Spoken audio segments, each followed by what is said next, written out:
Oluvannyuma lw'olutabaalo lw'empaka z'e Rwanda okuggwa ng'abavuzi bannayuganda 210 abeezeetabye bamalidde mu bifo ebitaano ebisooka, obwanga kati abavuzi babwolekezza mpaka za V-Power Pearl of Africa ezinaayinda ku nkomerero y'omwezi guno. Abamu ku bavuzi abatuukiriza ekisuubizo kyabwe eky'okumalira mu bavuzi abataano abasooka kwe kuli John Costa ne Dash Kananura, abaakutte ekyokuna n'ekyokutaano.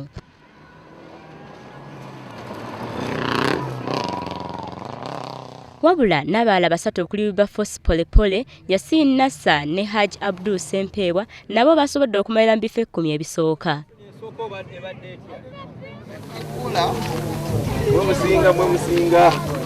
There are so many sections coming and they're very tricky, fast, slippery, and they have a lot of loose.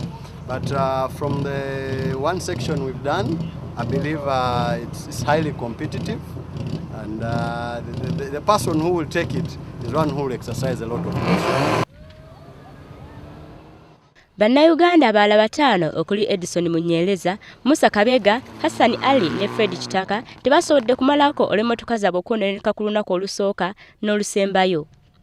Kino tekyalobedde bangi ku bo kubeera nga bagenda okwesasuliza ku butaka mu mpaka za Pearl of Africa Rally ezigenda okuyinda mu Gw'omunaana okutandika nga 28 okutuuka nga 3.